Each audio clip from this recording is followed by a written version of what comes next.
नमस्कार संगत जी। प्यार से कहिए धन निरंकार जी। एक लड़का है जो कि 10th क्लास में पढ़ता है। उसके परिवार के सभी सदस्यों का अपने सतगुरु के प्रति बहुत ही विश्वास, बहुत ही श्रद्धा है। और एक दिन क्या होता है, जो वो लड़का है उसके फ्रेंड के पिता की डेथ हो जाती है, तो वो उसके घर जाता है। और जब वहाँ से लौट कर आता है तो उसके नेचर में कुछ चेंज सा लगता है। उसके माता पिता जब भी उससे किसी बात के लिए कहते तो वो उल्टा ही जवाब देता और ना ही किसी काम की सुनता।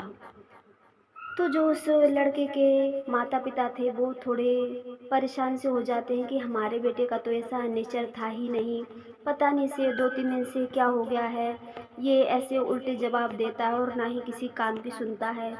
अचानक उस लड़के की माँ का ध्यान ऐसा कुछ बनता है कि ऐसा तो नहीं कल ये बच्चा वहाँ पर डेथ बॉडी में गया था, तो वहाँ से कोई प्रॉब्लम हो गई हो, कोई आत्मा वगैरह ऐसा तो नहीं कुछ।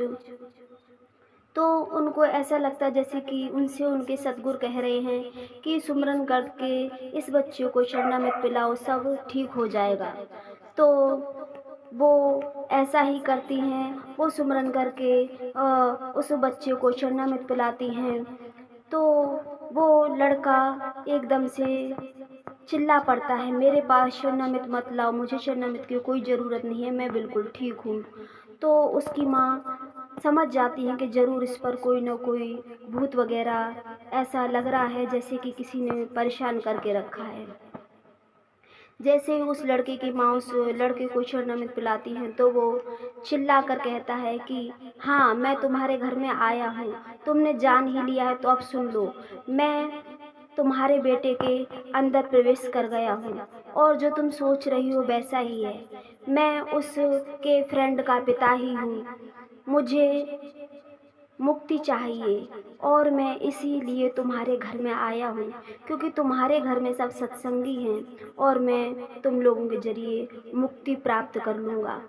तो उस बच्चे की जो माँ होती है वो कहती हैं कि हमारे सतगुरु के होते हुए इतनी किसी की मजाक जो कि हमें इस तरह से परेशान करे। तो वो सुमरन करने लगती हैं और घर के बाकी सदस्य भी सुमरन करने लगते हैं और सारे घर में चन्ना में छिनकने लगते हैं। तो वो कहता है कि रहने दो, नहीं नहीं, मैं यहाँ से जा रहा हूँ। और ऐसा वो बोलता है और फिर वो लड़का बेहोश हो जाता है। जब 10-5 मिनट बाद उस लड़के को होश आता है तो उसकी माँ उससे पूछती है, बेटा क्या हो गया था, कैसा लगता था, क्या दिखता था, ये सब कैसे करते थे उल्टा सीधा तुम। तो वो बच्चा रोता है और माँ को बताता है, माँ वो मेरे फ्रेंड के पिताजी जो थे वो मुझे दिखते थे और ये सारा काम वो ही मुझसे करवाते थे और मुझसे कहते थे अगर तुमने किसी को बताया कि मैं तुम्हें दिख रहा हूँ और जो तुम कर रहे हो और जो बोल रहे हो मैं करवा रहा हूँ, तो मैं तुम्हारे घर के सदस्यों को मार डालूँगा और तुम्हें भी। इस वजह से माँ मैं किसी को बता नहीं पा रहा था। और सारी बात अपनी माँ को बताता है। तो ये सब जानकर उसकी माँ बहुत खुश हो जाती है कि हमारे सतगुरु पर हमें हमेशा विश्वास रखना चाहिए। कितनी भी बड़ी कोई भी प्रॉब्लम हो, हमारे सतगुरु के होते हुए कोई भी प्रॉब्लम नहीं टिक सकती है। प्यार से कहिए धन निरंकार जी।